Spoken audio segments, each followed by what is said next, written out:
defined on an open interval I. So you have the open interval I.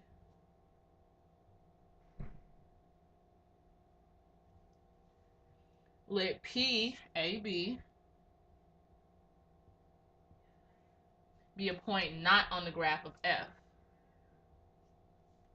Show that if PQ is the longest or shortest line segment that joins P to the graph of F, then PQ is perpendicular to the graph of F. So what I did first is kind of just draw a hypothetical graph of F. And for this problem, we're just going to use a linear equation. And this will be F. And then we're on an open interval, so I'm going to mark this, and this is my open interval on the graph. So we have some point P, which is at A and B.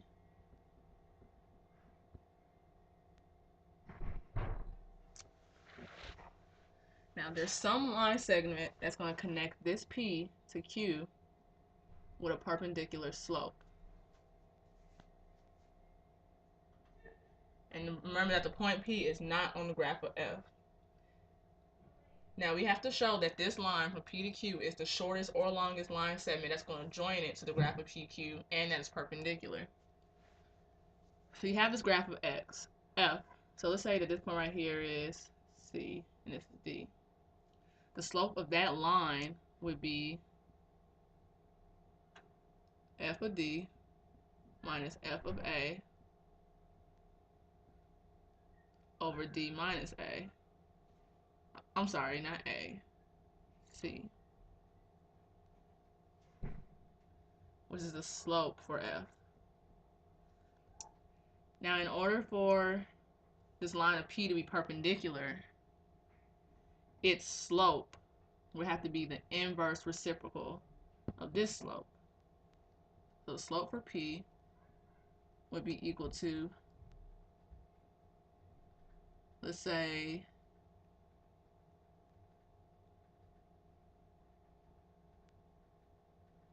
its y value, B, minus 0 is some other, well, let's say D. P of B minus P of D over B minus D. Now with such variables, there's nothing that's really set equal for these. So with a problem like this, it can only be deemed not possible. There's just not enough given information to solve such a problem.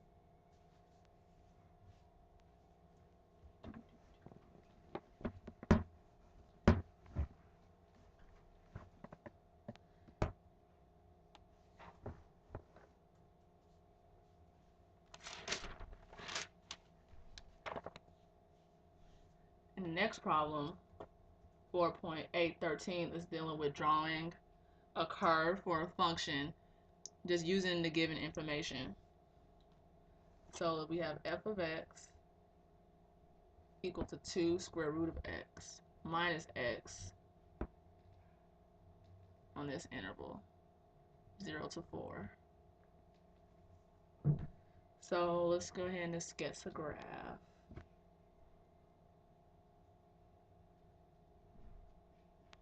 We know it's going to go from 0 to 4.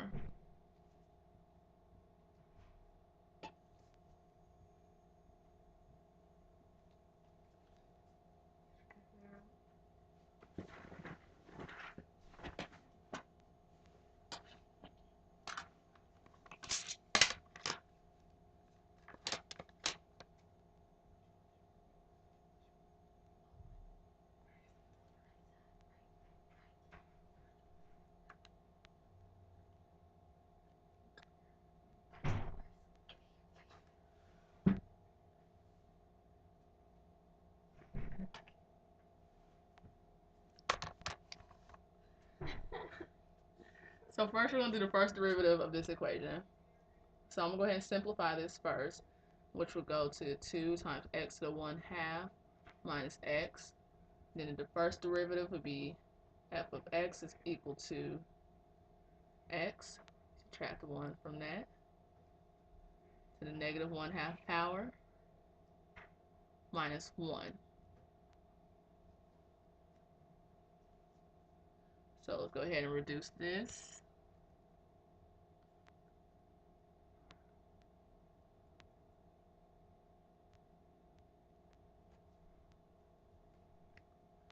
So 1 over the square root of x minus 1. And that's going to be the first derivative. So first we want to find the critical values for this. It's equal to 0.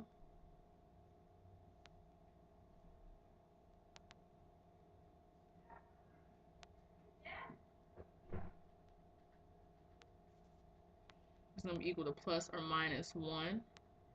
But since we're only dealing with the first quadrant of the graph, x equals 1, the positive one's going to be the only value that we take in.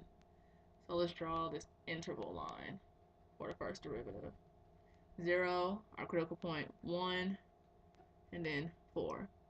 So let's pick one number between 1 and 4 to plug into this equation. We can say 2. When you plug in 2, this will be 1/2 minus 1, which would be a negative number. So everything over here will be negative. That means the graph will be decreasing from 1 to 4. Then at 1, it would be 0. So you know it would be like a horizontal tangent right there. And from 0 to 1, we can say 1/2. Square root of 1/2. Either way, you know it's going to come out positive, because the value is going to end up being more than 1.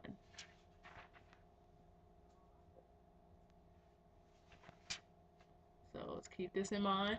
Now let's do the second derivative to find the concavity.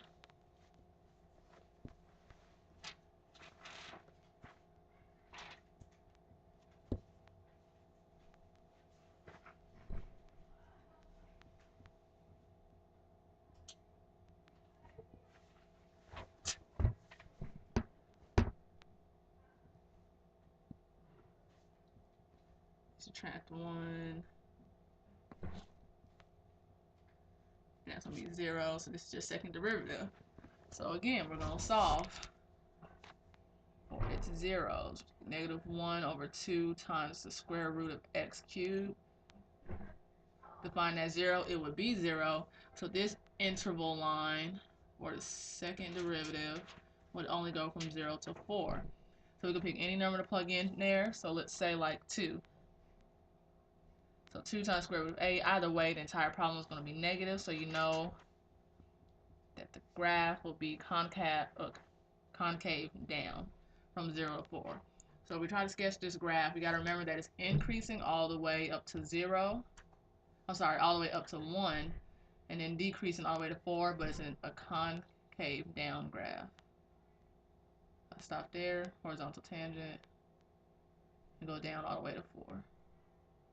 And that is our graph of this function.